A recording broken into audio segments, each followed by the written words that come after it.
はい、皆さんこんにちは。前回こちらの再カスタムの方をご紹介しました。今回はね、走行動画、いろいろ問題点はありましたけれども、なかなかいい走りの方をしてくれたかなと思います。今回走らせたところは、僕ね、大好きな K ホビーさんですね。なんかね、雰囲気好きなんですよ。のほほんとしてるね。人もね、優しい方が多いので、ぜひ皆さん行ってみてはいかがでしょうか。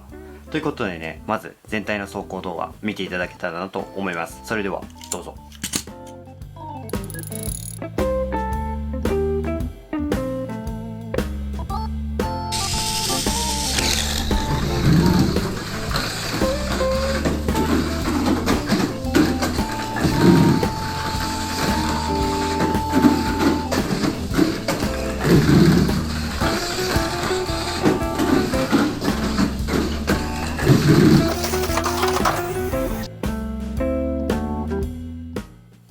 今回走らせたコースレイアウト、実はね一つね罠がありまして、僕ねわりかし早い段階で気づいたんですが、なかなかね対策の方ができなくて苦戦しました。こちらの罠に関しては後ほどご紹介したいと思います。そして3つのコースアウトポジションがありまして、その辺スローモーション動画に撮ってきましたので、そちらを見ながらちょっとね見ていきたいと思います。まずはコーナーが続いてからのテーブルトップ3枚着、ここはねしっかりブレーキが効いてコーナーまで飛ばさなければ完走率は高くなります。ただタイムを狙うんだったらエアターン狙った方の方が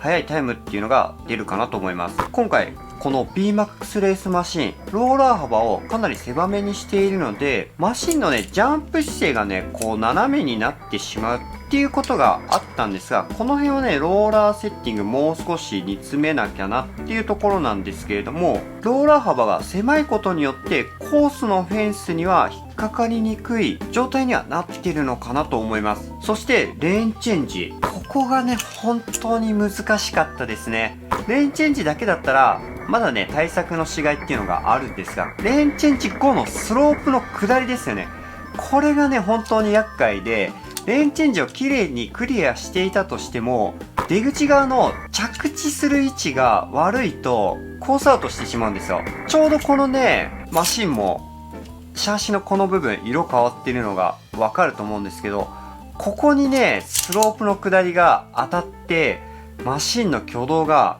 跳ねて乱れてコースアウトしてしまうということが多かったです。どこに着地させるのか、スロープの下りの先に着地すると結構スムーズにいくんですが、そうなると今度ねフロントブレーキがねグッてねかかってしまったりするので、その辺の対策だったり、本当はね手前で落とす方の方が完走率はね高くなるのかなと思ったりもするんですが、ちょっとねその辺調整ね本当にね難しかったです。そして3つ目、コーナーから直のテーブルトップ2枚着、コーナーからね直なんでマシンのねこの斜め具合っていうんですか、飛ぶ姿勢がね乱れやすいんですよね。3枚着の時もこのマシン傾くことがあったので、このね2枚着もね結構傾いて飛ぶことも多かったです。ただ傾いたとしてもローラー幅がやっぱ狭いので、斜めに飛んだとしてもなんとかねコース内に収まってくれることが多かったので、このマシンでのポイントとなるのは飛ばしすぎない、そこに注意すれば完走率は格段に上がりました。そしてこちらのコースレイアウト、 K ホビーさんではタイムアタック BMAX クラスっていうのがありまして、タイムを見てみると、いやこれね結構早いんですよ。14秒真ん中から15秒真ん中ぐらいがトップ10なんですが、このマシン、今回ねタイムアタックしに行ったわけではなくて、安定して走れるタイムがどれぐらい速いのか、その辺ね見たくて行ったんですけれども、それでもね2秒近く遅いんですよ。せめて1秒ちょっとぐらいのタイムで完走率が高めを目指したかったんですが、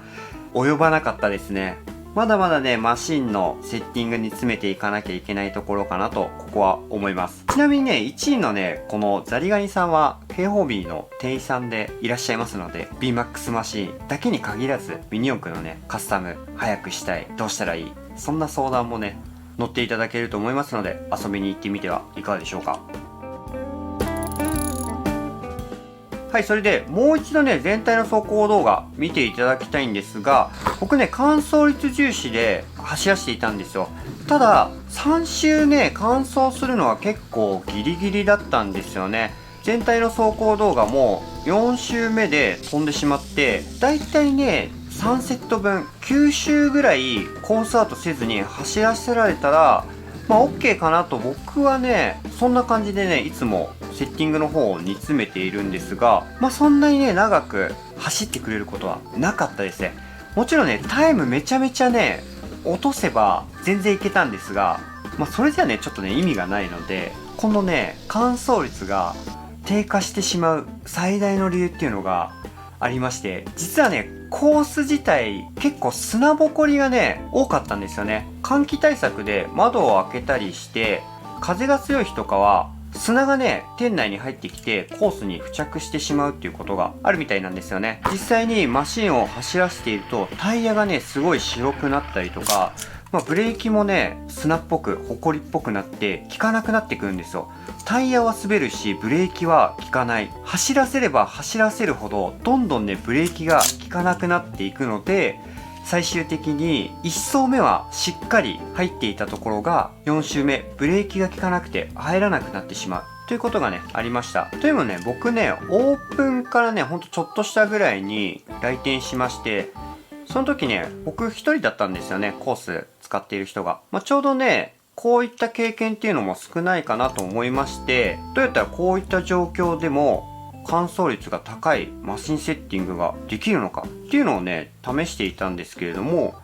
ちょっとね BMAX マシンは難しかったですね。オープンマシンの方でも同じようにチャレンジしてみて、結果的にはねパワー差は落としてブレーキもそもそもあんまりかからない状態にして流して走るっていうんですかね、そんな感じにすれば乾燥率が高めで速度もタイムもまあまあな感じで走り切れたので、これはね一つ勉強になったことかなと思います。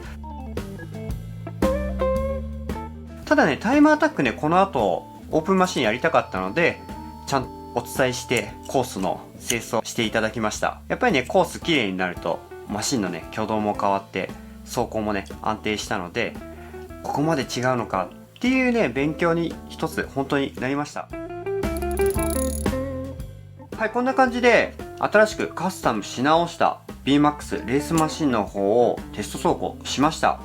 走らせてみないとやっぱりわからないことってありますよね。今回はねいろいろ本当に勉強になったテスト走行になりました。この他にね気になるところ、まずねウェーブですよね。ウェーブのね走り方マジでねガチガチャガチャガチャガチャガチャみたいな感じでねすごいね左右に振られて走っていました。もうこれに関してはねローラー幅を狭めにした運命かなということで諦めるしかないのかなと思うんですが、レースにねなるべくウェーブセクションがないレースに参戦するとか、そういったところでね対応していこうかなと思います。そしてねレーンチェンジ後の下りスロープというのもコースアウトの大きなポイントだったんですが、もう一つマシンの方、こちらにもねちょっと罠がありまして、気づいたはいいんですが対策の方はどうやってしようかなって今ね悩んでいるんですが、現状こんな感じでローラーのスラストがついています。これは特にこの間とかにワッシャーを入れてないので AR シャーシ標準のスラスト角になっているんですが、走らせているとこれが抜けてくるんですよね。こんな感じでここがね柔らかいっていうのはあるんですが、それだけじゃなくてちょっとねやってみようと思います。はい、こんな感じです。ちょっとスラスト抜けたのが分かりますかね。なんかまっすぐになりましたよね。この原因が AR シャーシのシャーシ側にキャップスクリューを通しているんですが、この上側はスラストの角度がついているので斜めになるんですが、下側はまっすぐなんですよ。それでプレートとかシャーシのこの穴の部分は貫通をさせているので、穴とキャップスクリューの間に隙間があって、これがね言うたらこう動くんですよね。シャーシの下側に習って締め込むとビスがまっすぐになってスラストが平行になってレーンチェンジだと抜けてしまうんですよ。ただ前にこう倒しながら締め込むとスラスト角が保持できるんですが、何回も走らせているとやっぱりこっちからねこう衝撃が来たりとか、コースアウトした時にこういう風に落ちたりしてこっち側に衝撃が加わることが多いので、これがねどんどんまた立っていってスラストが抜けてしまうということがありました。これねレースマシンでこの現象結構痛いなと思いまして、一応ね僕 BMAX 全日本選手権に出場するのを目標としていまして、あれリモートレースじゃないですか。こういった細かなところを当日走らせて終わった後直すっていうことができないんですよね。ということはそもそもこういう現象がなくなるようにしなきゃいけない。これはね本当早急にね対策しなきゃいけないところなんですが、ちょっとねいいアイディアがね思い浮かばなくて、シャーシをねここの下の部分ね斜めに削っちゃえばいいんですが、 BMAX レギだとねそれもできなさそうなんでどうしようかなと思ってるんですよね。